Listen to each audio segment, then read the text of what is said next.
Bonsoir à tous, soyez encore les bienvenus dans ce temps de partage et de méditation de la parole de Dieu. Nous voulons nous plonger sur ce livre merveilleux de l'Apocalypse. Nous voulons ce soir entreprendre une série d'études bibliques sur les 4 cavaliers de l'Apocalypse. Et je crois que ce livre a beaucoup de choses à nous dire, particulièrement ces 4 cavaliers. Je vous invite à lire avec moi dans le 6e chapitre, les 8 premiers versets. Voici ce qu'il est écrit. Je regardais quand l'agneau ouvrit un des 7 sceaux, et j'entendis l'un des 4 êtres vivants qui disait comme d'une voix de tonnerre, « Viens !» Je regardai, et voici, parut un cheval blanc. Celui qui le montait avait un arc. Une couronne lui fut donnée, et il partit en vainqueur pour vaincre. Quand il ouvrit le second sceau, j'entendis le second être vivant qui disait, « Viens !» Il sortit un autre cheval roux. Celui qui le montait reçut le pouvoir d'enlever la paix de la terre, afin que les hommes s'égorgeassent les uns les autres. Et une grande épée lui fut donnée. Quand il ouvrit le 3e sceau, j'entendis le 3e être vivant qui disait, « Viens !» Je regardai, et voici, parut un cheval bleu noir. Celui qui le montait tenait une balance dans sa main. Et j'entendis au milieu des 4 êtres vivants une voix qui disait, « Une mesure de blé pour un denier, et 3 mesures d'orge pour un denier, mais ne fait point de mal à l'huile et au vin. » Quand il ouvrit le 4e sceau, j'entendis la voix du 4e être vivant qui disait, « Viens !» Je regardai et voici, parut un cheval d'une couleur pâle. Celui qui le montait se nommait la mort, et le séjour des morts l'accompagnait. Le pouvoir leur fut donné sur le quart de la terre pour faire périr les hommes par l'épée, par la famine, par la mortalité, par les bêtes sauvages.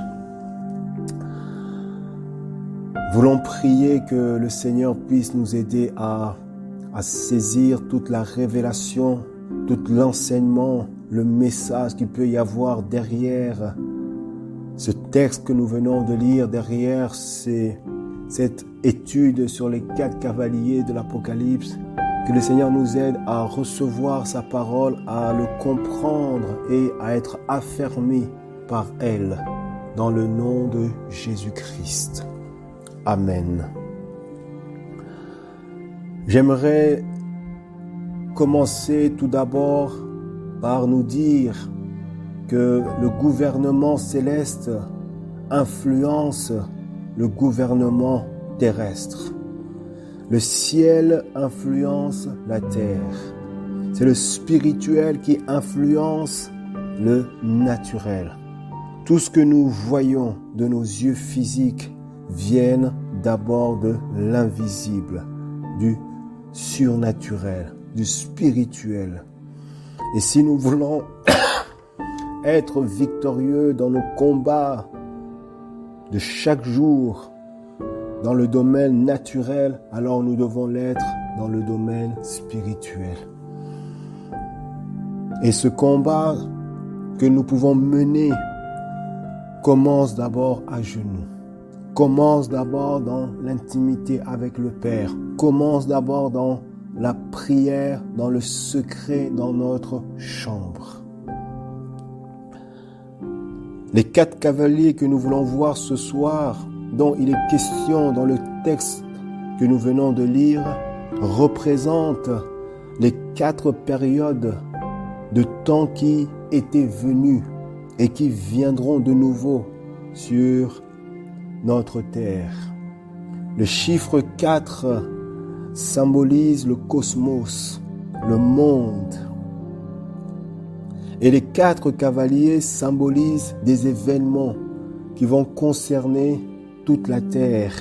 Et ces événements sont contrôlés, dirigés, permis et voulus par notre Dieu.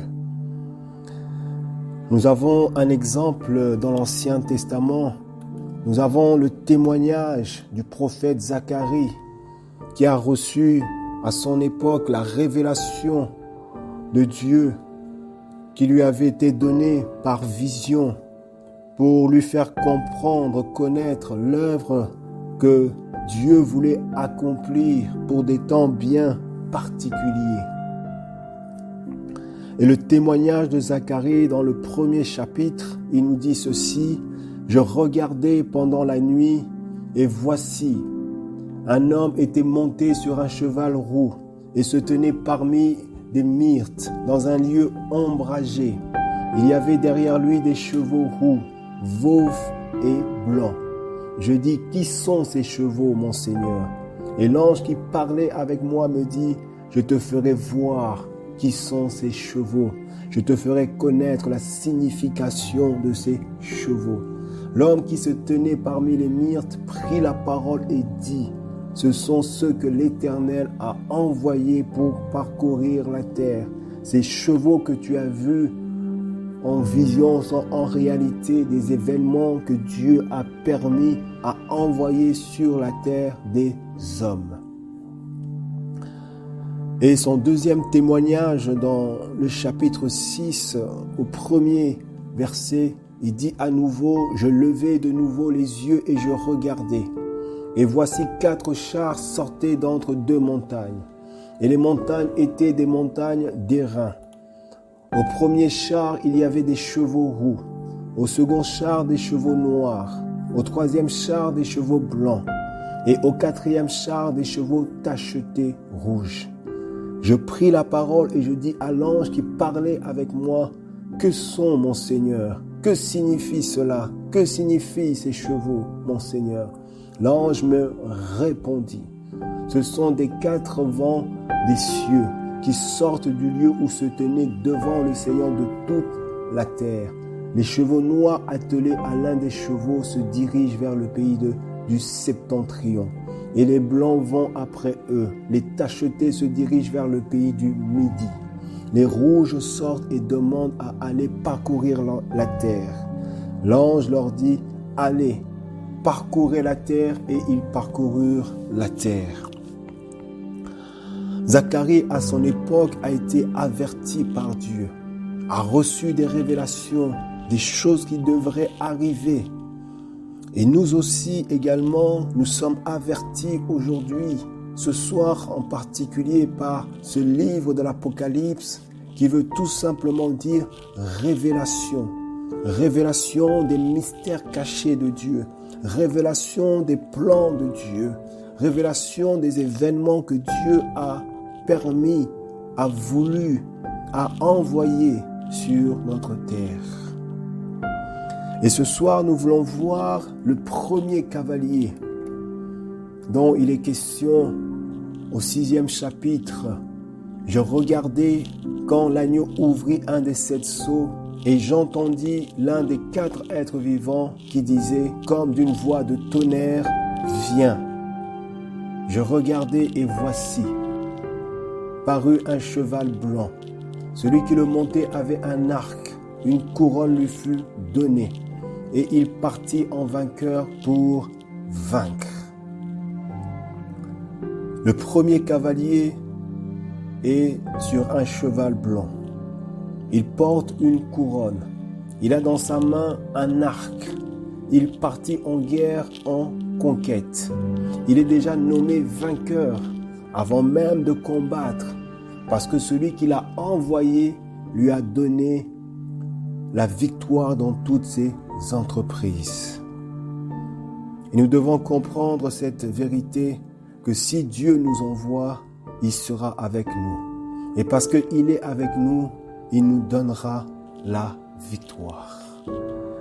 Voici, il dira lui-même à son serviteur Jérémie, ils te feront la guerre, mais ils ne te vaincront pas. Ils s'opposeront à toi, à ta mission que je t'ai donnée, mais ils n'arriveront pas à faire que tu puisses échouer. La couleur blanche dans la Bible symbolise très souvent la pureté. Et nous allons le voir dans le 3e livre de l'Apocalypse, au verset 4.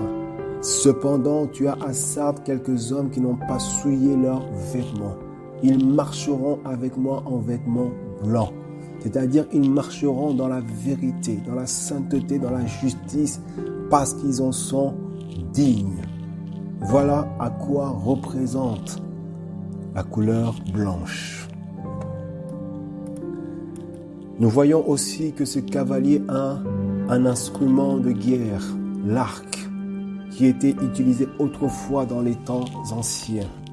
Nous voyons aussi que ce cavalier porte sur lui une couronne, c'est-à-dire qu'il porte sur lui une marque d'autorité, car nous savons que la couronne était portée par des rois, par des chefs des nations. Ce cavalier qui a été envoyé sur la terre, sa mission est avant tout pure. Il ne vient pas pour semer le malheur, ni la destruction, comparé aux 3 autres cavaliers après lui qui apporteront le malheur sur la terre. S'il ne vient pas semer le malheur, alors il vient semer le bonheur, la paix dans les cœurs de l'homme. L'évangile de Christ peut être comparé à ce cavalier, venu dans le monde pour conquérir le cœur des hommes. Et ce n'est pas dans un but d'asservir les hommes, mais dans le but de leur apporter le salut, la délivrance du péché. Et nous voulons voir la mission de ce cavalier qui est semblable à la mission de l'Évangile. Dans l'Évangile de Jean, au 1er chapitre et au 6e verset, il nous est dit ceci: il y eut un homme envoyé de Dieu. Son nom était Jean. Il vint pour servir de témoin, pour rendre témoignage à la lumière, afin que tous crussent par lui. Il n'était pas la lumière. Jean-Baptiste n'était pas la lumière, mais il parut pour rendre témoignage à la lumière.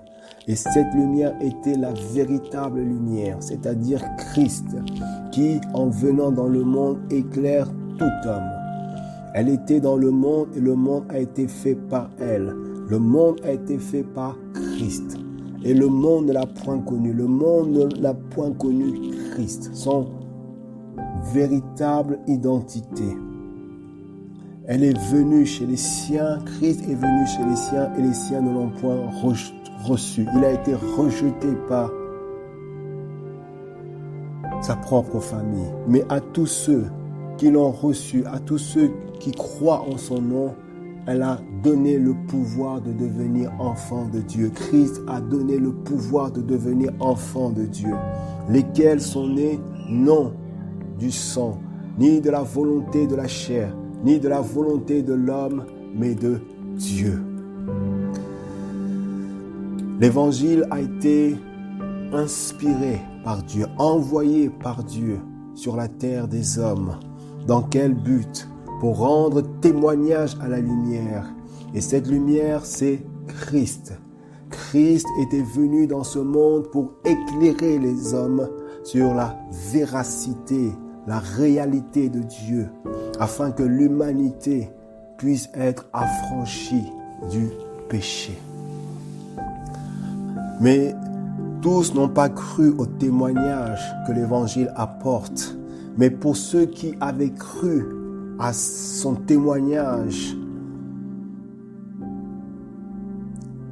qui ont cru que Christ est le Fils de Dieu venu sur la terre, il leur avait donné le pouvoir de devenir des enfants de Dieu. Car c'est par la foi, c'est en croyant du cœur que l'on devient enfant de Dieu. Ce n'est pas par une naissance naturelle, ce n'est pas par les œuvres, mais tout simplement c'est par la foi. Et aujourd'hui encore, L'Évangile apporte ce témoignage à tous les hommes que Jésus-Christ est venu pour sauver les hommes. Libre à vous de croire, d'accepter, de recevoir Christ, de recevoir son Évangile ou de le refuser. Libre à vous. L'Évangile de Christ est semblable à ce cavalier blanc qui part en guerre, en vainqueur, pour vaincre ses ennemis. La guerre que l'Évangile mène n'est pas une guerre physique, mais c'est une guerre invisible, spirituelle, une guerre cachée qui se passe dans le cœur humain.